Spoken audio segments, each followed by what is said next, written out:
एक मैं राधे कृष्ण का, राधे और कृष्ण का दोनों जन का है गीत और गारी ही गीत है।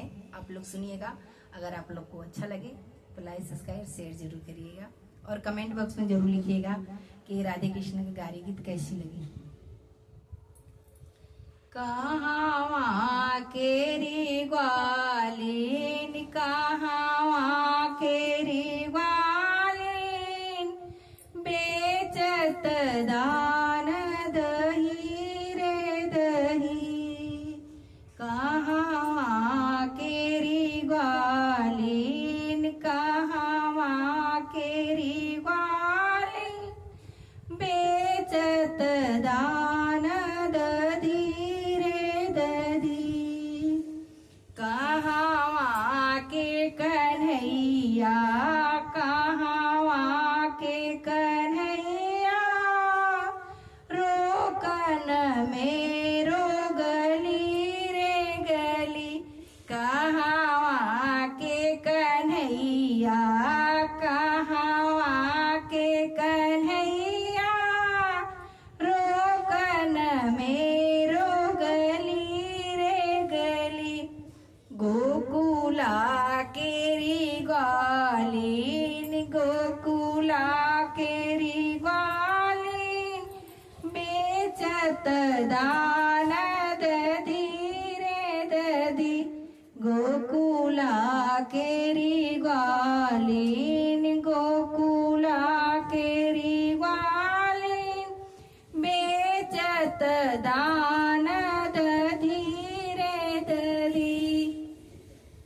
कहाँ के कन्हैया, कहाँ के कन्हैया, रोकन मेरो गली रे गली। कहाँ के कन्हैया, कहाँ के कन्हैया, रोकन मेरो गली रे गली। गोकुला केरी ग्वालिन, गोकुला केरी ग्वालिन, बेचत दान दधी रे दधी।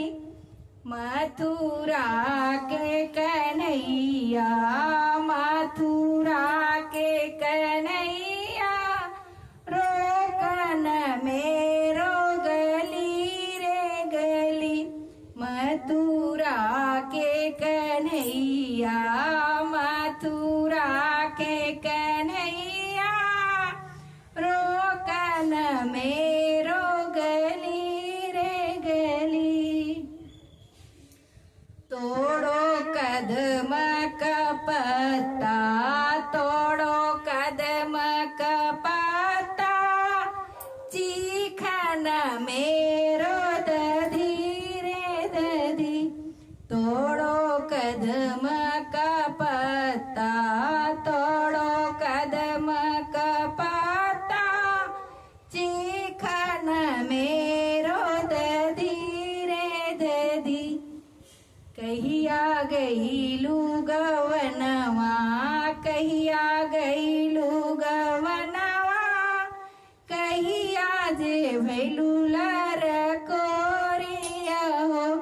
कहिया गईलू गवनवा, कहिया गईलू गवनवा, कहिया जे भैलू लर कोरिया हो। कार्तिक गईली गवनवा, कार्तिक गईली गवनवा, सावन में भैली लार कोरिया हो। कार्तिक गईली गवनवा, कार्तिक गईली गवनवा, सावन में भैली लार कोरिया हो। आंचला मेरा झूठा, आंचला मेरा झूठा, बाबुल लार बही रे बही।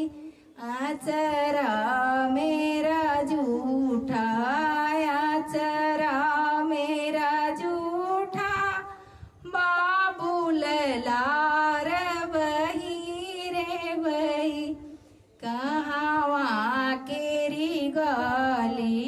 कहावा केरी ग्वालिन बेचत दान ददी रे ददी।